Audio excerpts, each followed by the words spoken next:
Good evening, boys and girls, ladies and gentlemen around the world. It is that time again. It's time for the Backstage Slam, episode number 211. I am one of your hosts, Josh, joined by my tag team partner from way over in the lovely island state of, I'm just going to say it, Hawaii. That's not jealousy in my voice. No, not at all. Ben, what's up? With the humidity, it's like almost 100. Yep. You're familiar with that? Mm. Oh, it's so bad. It's so bad.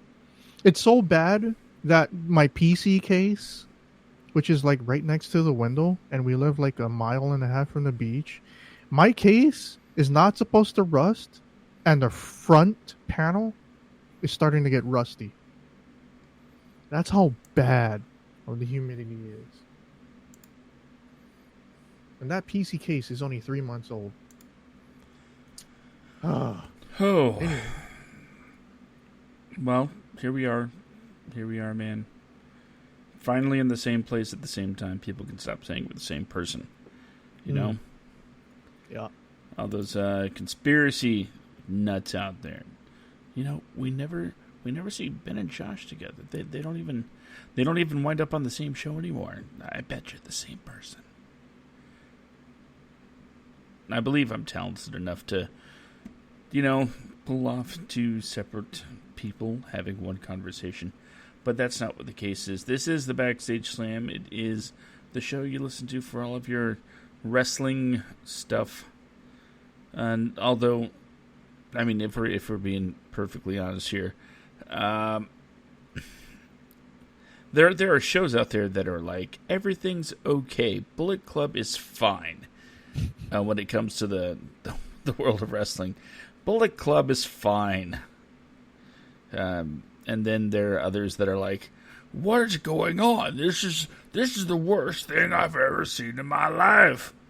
But we just try to keep it chill here. We talk about what we watch, and we talk about what we see, and we don't really go extreme love or extreme hate. We're just like, this is how I honestly feel, and neither one of us are usually in the camp. We kind of grew out of that phase when we started to get burned out on the podcast.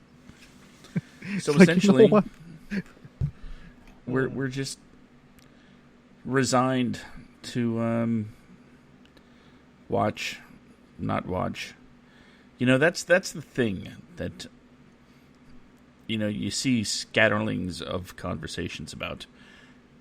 Well, if you don't watch every week, every minute, every second, you're not a real fan. It's like, you know what? Sometimes a guy needs a break. Especially if it's not thrilling, if it's not doing the job of entertaining that you think it should be doing. It doesn't make you less of a fan to kind of step away for a minute to refresh, to maybe even call it a palate cleanser, so that you don't get super burnt out on wrestling, and that goes for anything. But come on, guys. If you're having a hard time maintaining interest in something, life is too short to just stay there. Do something. Read a book. Play a video game. Do something else. And then come back to it. And you might realize you missed it and, fall back in love with it. Or you might realize, I'm just not as interested as I used to be, and I'll come back when it gets more interesting. Either way is okay, and it doesn't make you less of a fan. So, I just wanted to throw that out there. Sorry, Ben, I didn't mean to hijack the show immediately. No, it's perfect.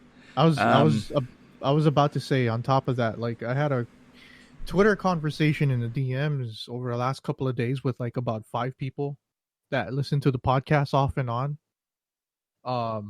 And they're like, do you guys watch Raw and SmackDown anymore? And I was like, I'm going to be honest with you. I haven't watched Raw in 9 weeks. Next week, or should I say in 2 days, it's going to be the 10th week where I haven't watched Raw live. But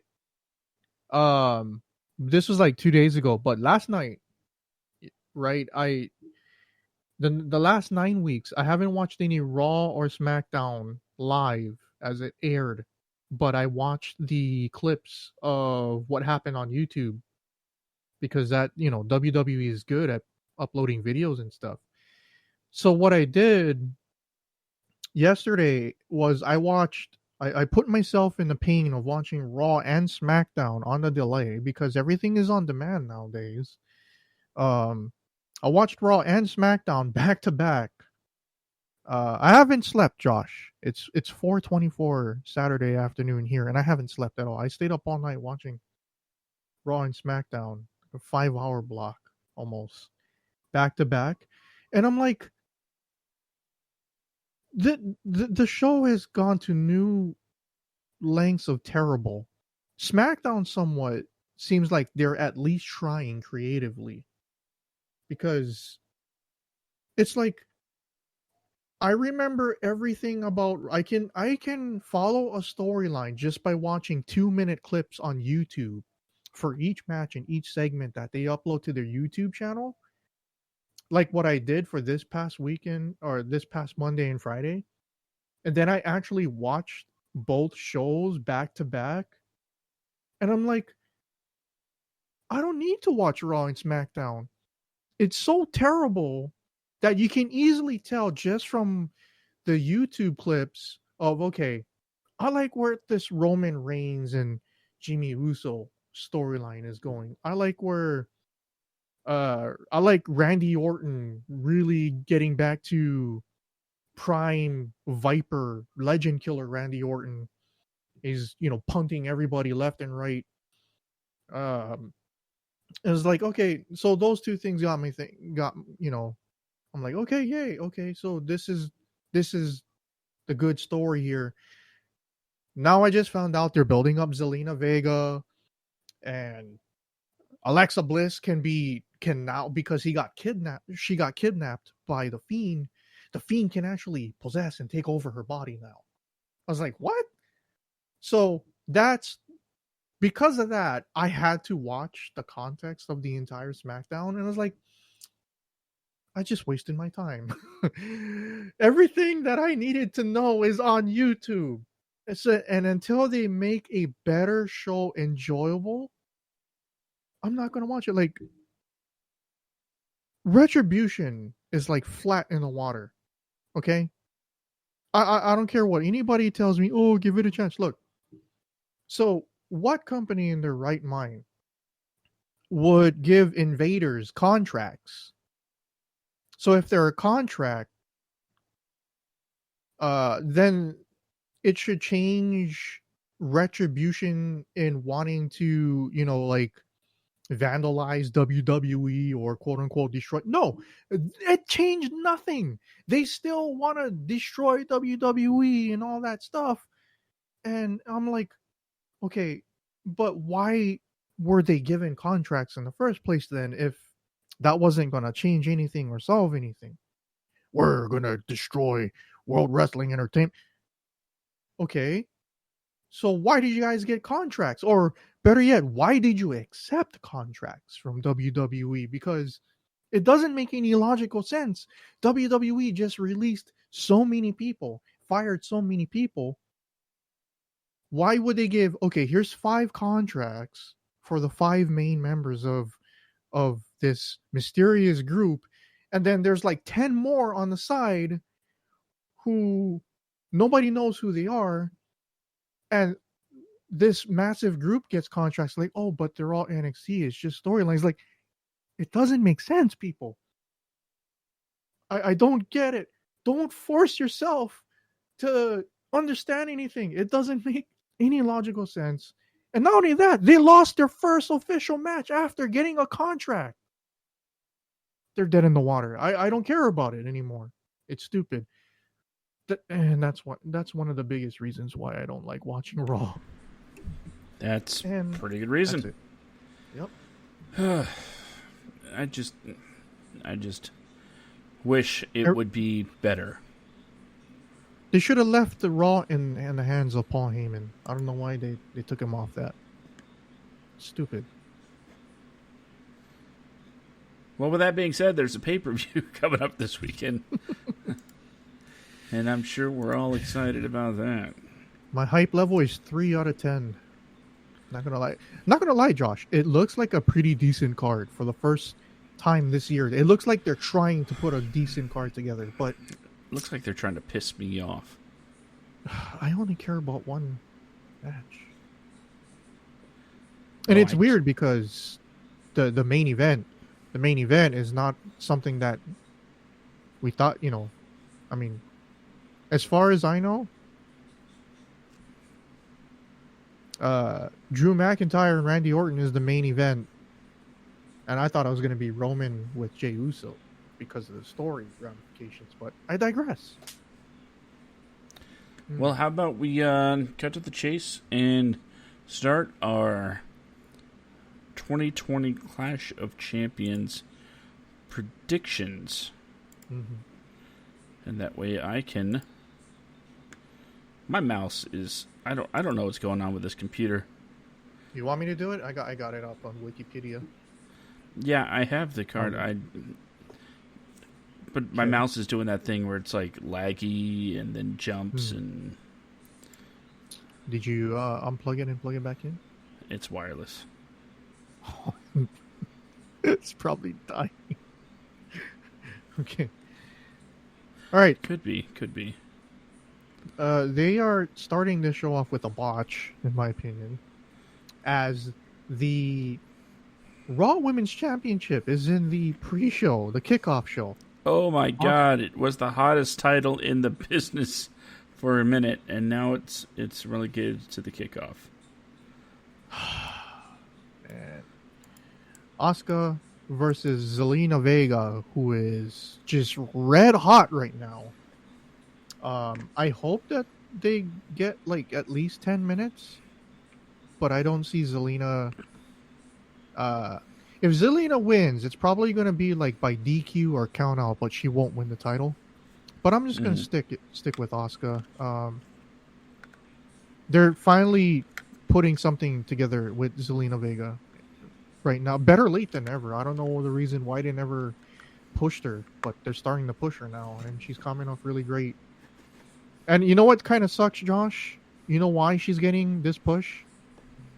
I believe it's because she's getting all of that rub that Sonya Deville was getting. And now that she's taking time off, because, I mean,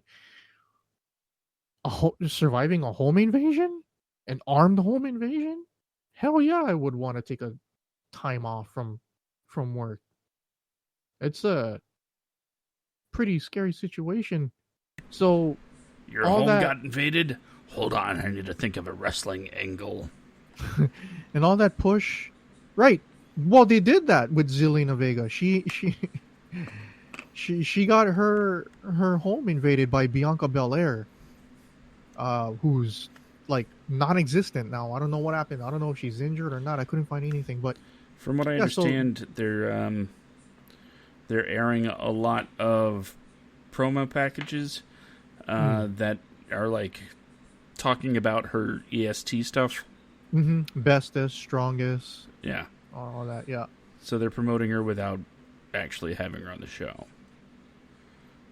The last time that she was shown doing anything was about 6 weeks ago when she home invaded Zelena Vega and punched her out while she was having a live interview with WWE backstage. So, yeah, I'm going to go with Asuka. I have a feeling that we're going to wind up on the same page a lot on this episode. Not because of any particular line of thinking in which we are connected, or I don't know why I'm trying to use more words to explain this when fewer words will do just fine. Long story short, I think it is going to be a super easily predictable show. And this is one of those matches that is going to be super easy to predict. Zelena's not winning the title. That's... No. Especially it's on the pre-show. Especially it's Asuka. No. Asuka, I will pick all day long.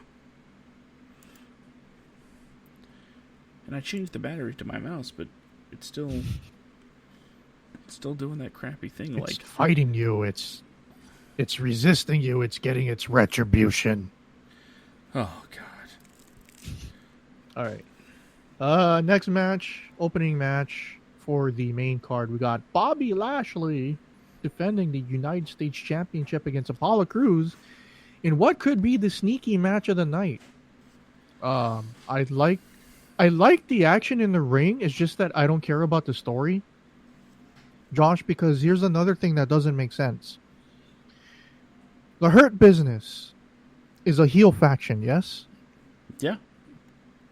They're shown bullying and showing up at Raw Underground, and a segment that I don't care about. But whenever they get into it against Retribution, they automatically flip-flop to babyface. So are they supposed to be a tweener group? Because it's their booking is lacking some sort of consistency. But whenever any one of the guys from the Hurt Business is in the ring with Apollo Crews, they put on a very it's like a guaranteed 3 out of 5 star match, and that's what I'm hoping for here. But if they are starting off the show, I hope they start it off with a bang and get the ball rolling. So I'm gonna go with Bobby Lashley retaining in what should be a decent match. Hoping for it, at least. Like you said, this doesn't need to be a 5-star classic, and it's not going to be.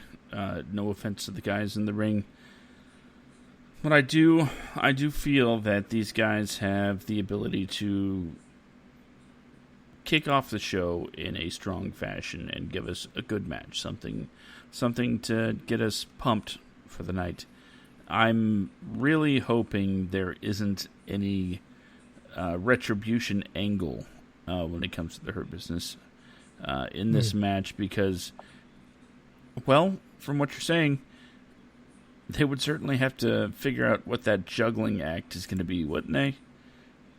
To have them bully Apollo Crews, and then Retribution comes out, and suddenly they're the baby faces, and they're like, "What do we do?" Apollo Crews joins the Hurt Business. Oh man! So yeah, I'm gonna pick Bobby Lashley to retain. I expect some sort of really weird, nonsensical shenanigans, and that disappoints me, but I think it's going to be a solid match. Bobby Lashley. All right. Next match is for the Raw Tag Team Championship. Street Profits, Angelo Dawkins, Montez Ford versus Andrade and Angel Garza. Street Profits are walking in with their championship belts, and they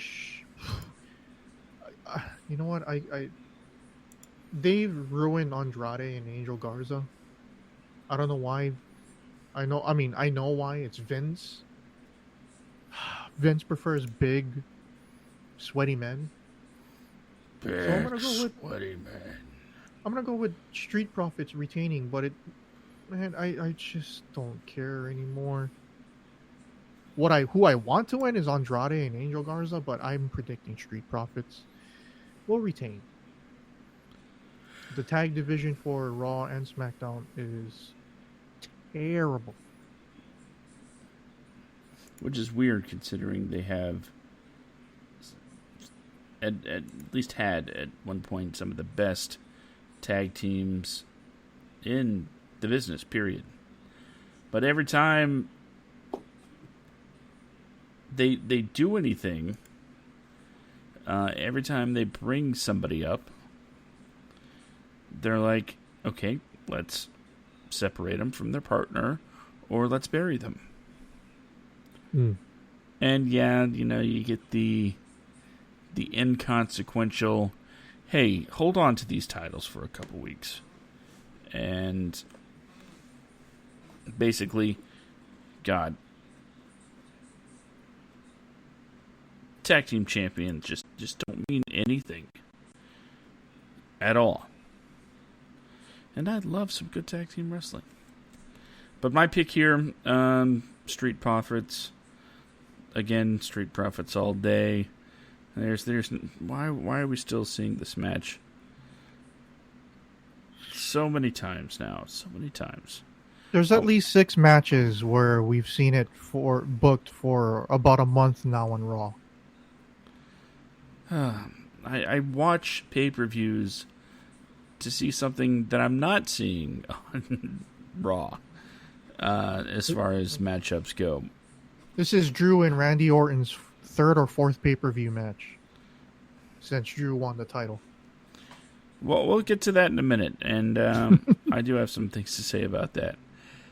But yeah, Street Profits, my pick.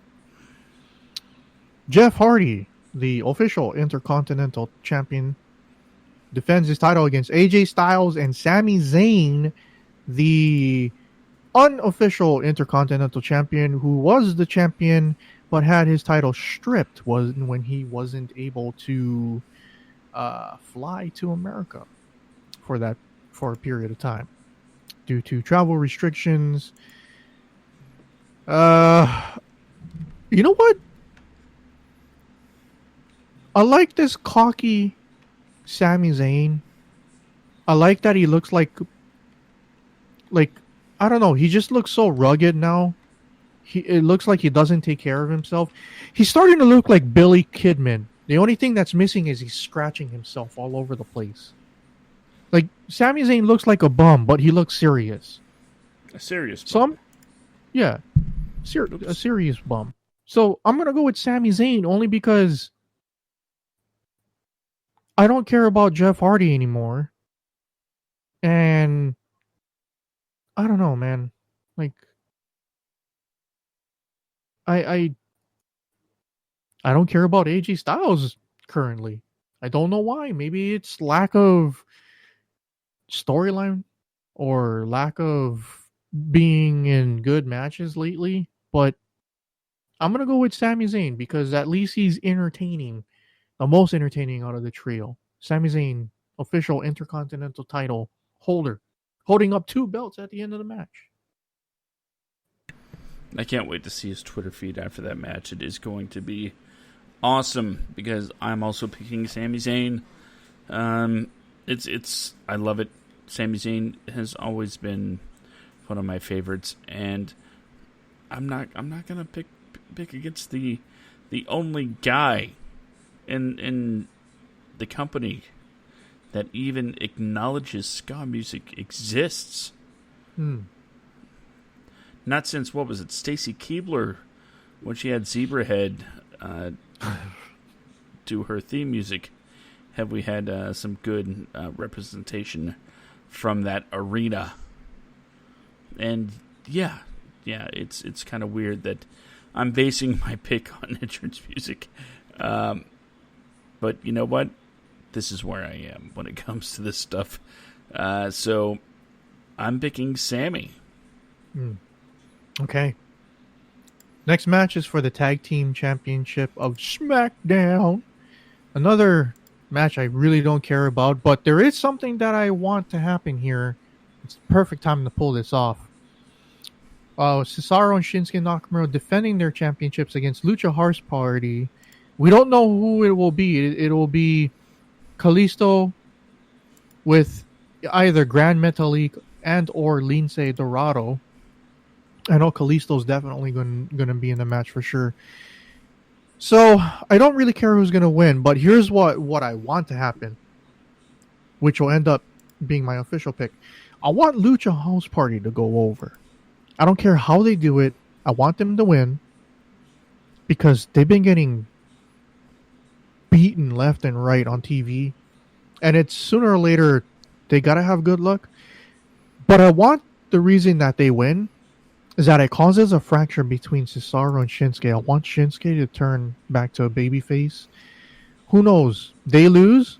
Maybe Cesaro goes nuts and just attacks Shinsuke Shinsuke's off of TV for a couple of weeks, comes back as a babyface with his original intro music. That's what I want, but I have very low hopes for that happening. Who you got? Oh, you know what? This is one of those matches that I've had to think really long and hard on. That's what Why? she said. Because I see what you did there. Why? Why did I have to think about this match particularly? Because I had to build up. I had to find that piece of me inside that gave a crap about any of it. And I almost failed. I'm man enough to admit that I almost failed finding a reason to care. But I didn't, and I did find a reason to care. Like you said,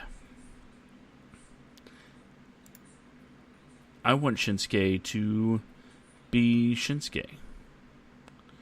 I don't want him to be the rock star. I don't want him to be whatever crappy gimmick they want to give him. Although He's kudos. he's Mr. Sarcastic from all of the segments, backstage interviews that he's given in the last 6 months. He's just Mr. Sarcastic, which is funny, but if he's not gonna re-sign, at least let him go out with a bang. Give him the WWE title and then take it away. I don't know. I was going to say AEW. kudos to the WWE for having him so long and not, giving him some sort of stereotypical Japanese character to try and perform. No Funaki 2.0. So, good job not being racist.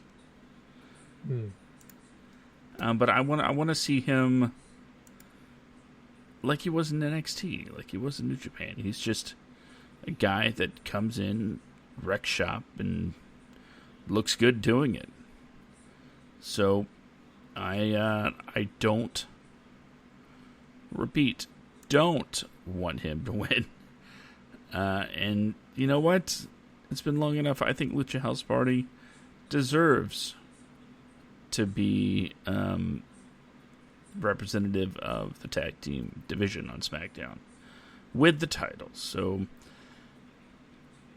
I want Lucha House Party to not only win, but win the titles. No DQ crap, nothing like that. Just straight up Lucha House Party tag team champions. That's what I want. All right. Next match is the match that I really don't care about, and that's for the Women's Tag Team Championship. Nia Jax and Shayna Basler versus the Riot Squad, and I got Jax and Basler winning in a squash fest.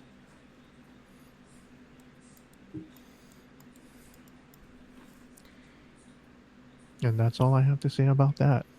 No, that's more than I want to say about that.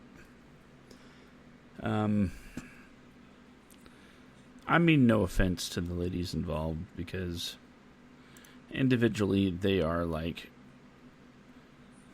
80% awesome. And I'm going to say most of that 20% is kind of on one person. Anyway, not trying to start a. There's just no story consistency.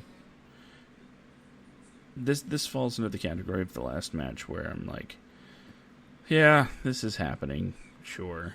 Nia Jax and Shayna Basler doing their odd couple routine. Whatever.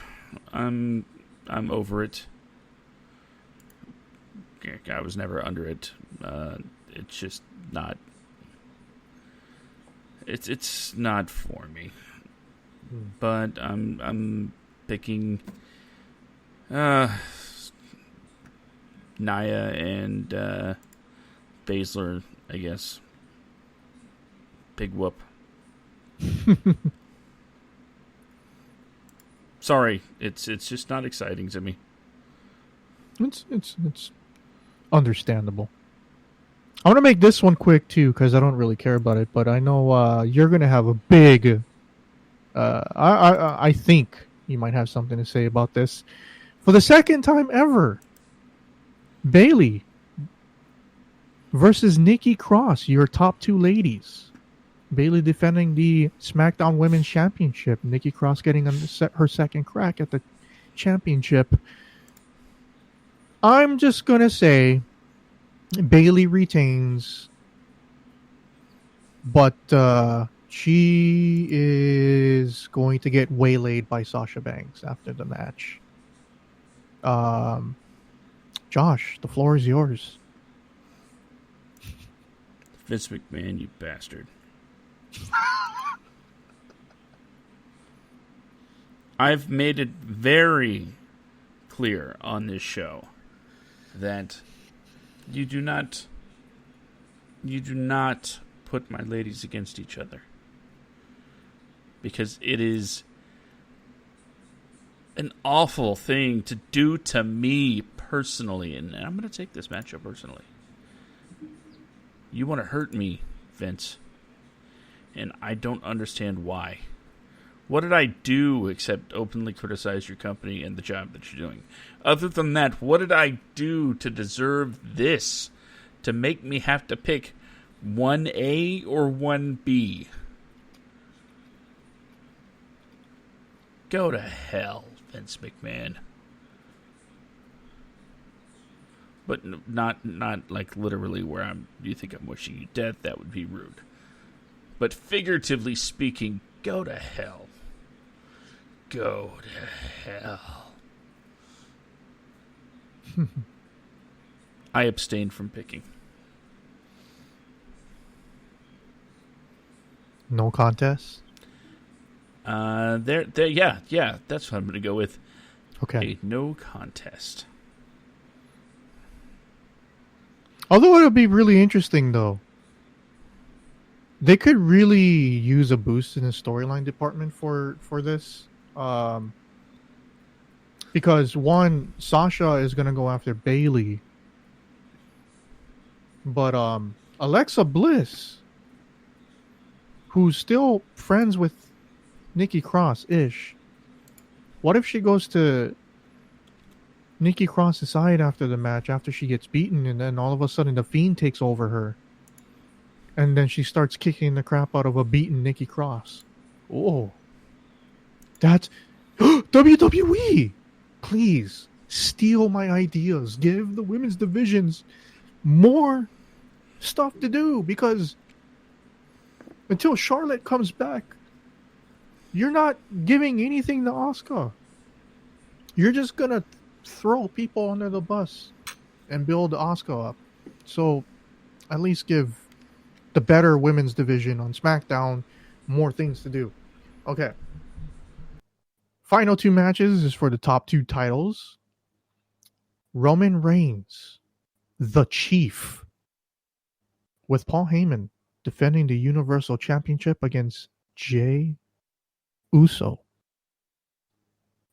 I hope this match goes 15 minutes. And I hope Roman makes Jey Uso look like $1,000,000. This is the perfect opportunity where every match that Brock Lesnar has faced against a really, really small opponent, he made them look awesome. He made Mysterio look awesome.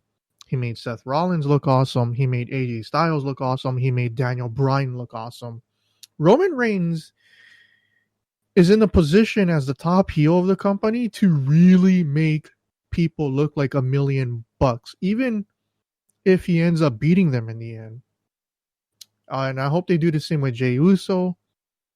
As I said this to you on Discord last night, I hope that this will lead to Jimmy Uso getting into a feud with Roman Reigns, then the both the Usos going up against Roman Reigns, and then The Rock gets involved.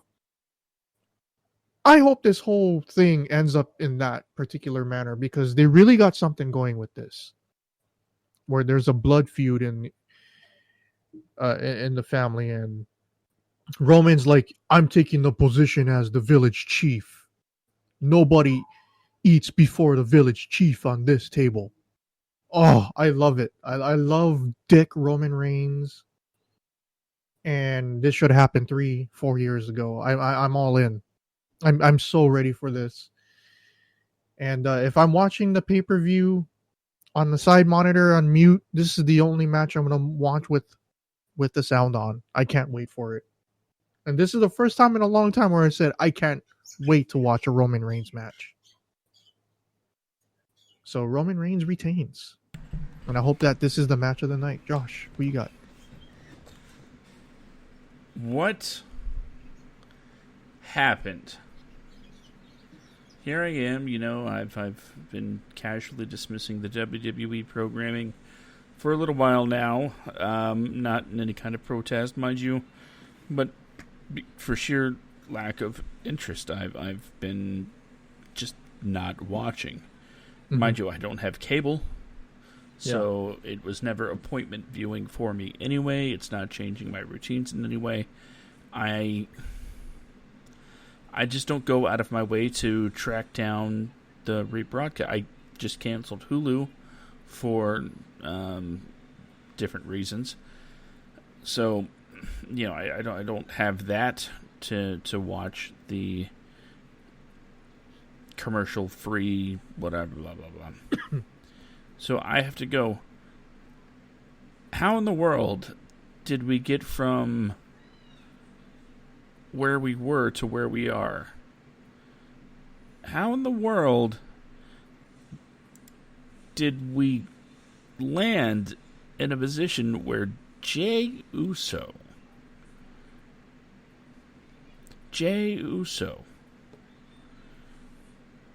one of the Uso brothers, a tag team guy, a guy that has never really had any kind of singles run, a guy that has had a few interesting experiences with well, I'm not even sure what to call it. The fact of the matter is, I have no idea how in the world Jey Uso became number one contender. Everything you said sounds wonderful, by the way. The chief angle, and we've said it here for years, not only about the character of Roman, but having him bring the family together in the WWE would be amazing. I might even really start liking Nia if, she became one of the members of the family in the story. How we got here is mind blowing to me. Not saying Jey doesn't deserve some shine, some spotlight. Whatever personal issues have been going on. You know what might have hurt? I mean, you know what might have helped? What's that? Jimmy Uso tearing his ACL. Living Jey all by himself until next February, next March, when Jimmy comes back. We've seen that happen before where, a guy goes down and their tag team partner kind of not necessarily gets a super push, but, maybe they win the U.S. Championship, maybe they win the IC title. Something to keep him fresh, something to keep those guys fresh on the minds of the fans. But this is straight to the top. You see, this is where I hate favoritism, because they could have done this 3 times for one of the members of AOP who wasn't injured when the other one was. But instead, no. They didn't want one of the AOP guys on TV without the other. 3 straight injuries in a row. Yes, I understand that's a year and a half worth of injuries where they can't just get on TV, and they ended up releasing them. What a waste. Mm-hmm. But I digress. I love the Usos, by the way. They're still one of my top 3, top 4 tag teams. Oh, no doubt, no doubt. Uso's great. I was just, wondering about the journey. But I'm picking Roman. I don't know if I made that clear, but I'm definitely picking Roman. Could you imagine Usos versus FTR again? Or Usos versus the Young Bucks? I'd like versus to. the Dark Order? Versus the Best Friends? If I had my way, there would be... Game over, man. Whether it's WrestleMania, whether it's the Rumble, whether it's Survivor Series. Or maybe it's, in some way, all three. Who knows? But if I had my way, WrestleMania would be the granddaddy of them all, and you would see the AEW Championship defended there, the Ring of Honor Championship defended there at New Japan.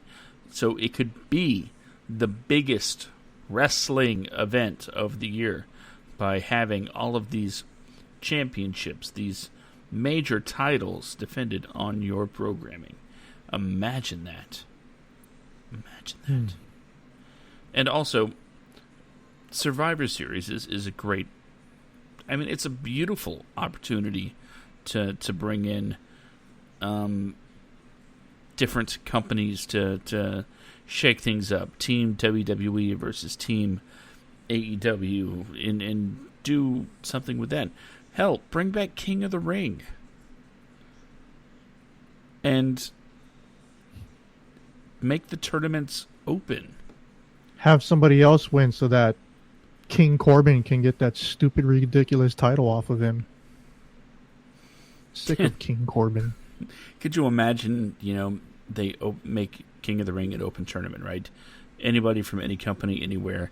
And then, just for the sake of... It's the first name that came to mind. Kenny Omega comes to the King of the Ring tournament. And he wins it all. And at the end of it, he's been given the crown and the whole pomp and circumstances and everything. And meanwhile, you see Vince McMahon doing his evil laugh from the skybox. And then you cut to Vince McMahon close up. And you just hear him say, "Congratulations, King Kenny. Your career's over." Then he turns around and Tony Khan's there and super kicks him right in the face. It's like, unlike you, Vince, we can book this right. I'm surprised he didn't say the current king of pro wrestling's name, Toru Yano. Like I said, first name that came to mind. Because I was thinking AEW. It makes a lot more sense, what with travel restrictions and whatnot. All right. Main event, ambulance match for the WWE Championship. Drew McIntyre versus Randy Orton. I have Drew McIntyre winning, but I have Drew McIntyre being the one that leaves in an ambulance.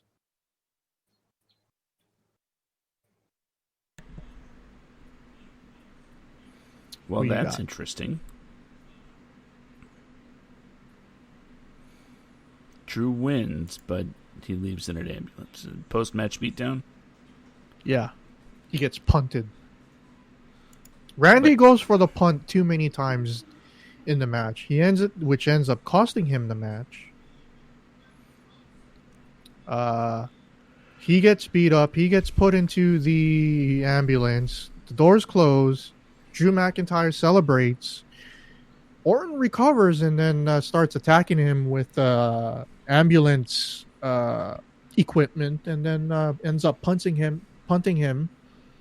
Throws Drew inside of the ambulance, and the ambulance takes off with Drew. Okay. Because that's the ambulance match rules, right? Unless WWE keeps changing their freaking minds, is you load the guy up in a gurney and shut the doors, and then bam, match over, right? And then the ambulance usually takes off unless they have an angle. That's pretty much the gist of it. You load them up, and that's that. But what if Drew McIntyre wins and he gets beat up but it's not Randy. Think it's the Fiend? Maybe. Maybe it is. Maybe it isn't. I'm not saying it definitely isn't. But when you're the man, when you're on top of the ladder, there's a lot of people trying to push you over. So, while that is inconsequential to my pick, I will say that the winner of this match is probably going to be Drew McIntyre, the tree himself. The tree trunk. All right. I don't know if Anna is listening, but I'm going to go ahead and explain the tree thing real quick. Because as Stan Lee once said, every episode or issue, as he put it, is somebody's first. So every once in a while you have to stop and say, this is what this inside joke means. And she gets so irritated when I bring this up. There was an episode a while back where, we're talking about people, and just out of nowhere, Anna's like, Drew McIntyre, I would climb him like a tree. So ever since, Drew McIntyre's nickname has been the Tree. So if you ever come across Anna on social media, then by all means, ask her if she's climbed the tree. She'll know what it means, and the reaction will be amazing. So there's that. All right. All right, let's do a quick rundown of the current G1 Climax 30 tournament standings. On Block A, we have a three-way tie at 4 points apiece. Taichi, Will Ospreay, and Jay White at 4 points. Kota Ibushi, Minoru Suzuki, Kazuchika Okada, and Jeff Cobb in a four-way tie for second place at 2 points each. Tomohiro Ishii, Shingo Takagi, and Yujiro Takahashi with 0 points and have yet to earn a victory. Over in Block B, we have the same scores, 3 on the top at 4 points apiece with Juice Robinson, Toru Yano, and Tetsuya Naito at 4 points. Another four-way tie for second place with 1 win is Zack Sabre Jr., Kenta, Hiroki Goto, and Evil. And the most shocking part so far this early in, at 0 points, at 0-2, Hiroshi Tanahashi, Sanada, and Yoshihashi. Quick thoughts, Josh. Well, I think this is going exactly as I said it was going to go, because Yano is, in fact, the greatest and the king of wrestling. So that's, what can I say? That's absolutely normal. There are a couple of guys on there. Like I said, Sonata, was not expecting him to have a big old goose egg. But from here on out, from this point, I do expect, I'm not going to say which one, because when it happens, you'll know. One of the goose egg people is going to have a pretty epic rise in points. Yep. And it's going to be a lot closer than it looks at the moment. It's still early. There's a whole lot of G1 left. So you definitely cannot count anybody out. And for those people on the top, minus Yano, you cannot expect them to stay there. I'd say out of everybody on top, maybe by this time next week, 2 of them are still on top. Yeah, that's what I said. Maybe 2 will retain their positions atop the leaderboards. So you heard it here first, unless you listen to somebody else. Before we go, you want to do quick predictions, rapid fire predictions for either tonight? No, I think it's tomorrow night. It's night 3 for A block. And then Monday night, it's B block, night 3. I got the card. You have the card? Yep. Okay. So match number 1 for the Young Lion Cup. It's Yota Tsuji versus Gabriel Kidd. Who you got? Kidd. Same here. All right. So G block tournament. Taichi versus Yujiro Takahashi. I got Taichi. Taichi, yes. Jeff Cobb versus Minoru Suzuki. I got Suzuki. I'm going to go Cobb. Kota Ibushi versus Tomohiro Ishii. I got Kota Ibushi. Ibushi. Will Ospreay versus Shingo Takagi. I got Takagi with the upset. Ospreay. Okada versus Jay White. I got Okada. Okada. All right. Block B.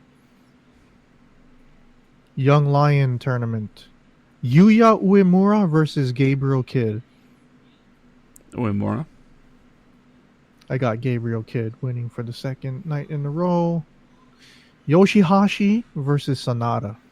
Sanada. Sanada as well. Zack Sabre Jr. versus Kenta. Zack Sabre Jr. I got Kenta. Tanahashi versus Juice Robinson. I got Tanahashi with his first victory. I'm gonna stick with Juice. Ooh. Toru Yano versus Evil. I was gonna pick Yano. You know what? Screw it. I'm gonna pick Yano. Like you have to ask me. Okay.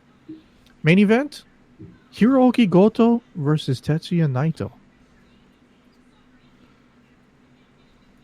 You know my choice, Naito. Just to make things interesting, I'm going to pick Goto. All right. So that's tomorrow and Monday nights, A block and B block. New Japan Pro Wrestling G1 Climax 30. And that's it for us this week. Well, we will, I guess, see you guys on the next one. You wanna, Too sweet. Let's see.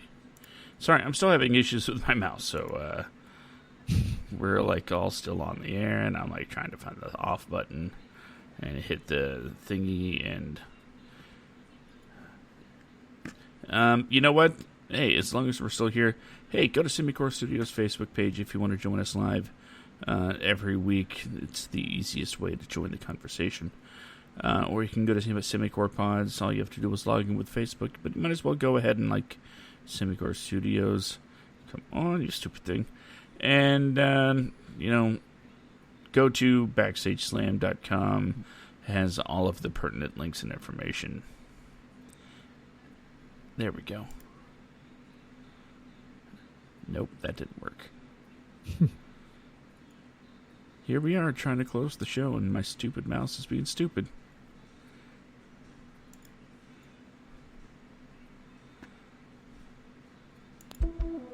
There we go. All right. In a world where wrestling, yada, yada, yada, all we got to say is too sweet. Too sweet.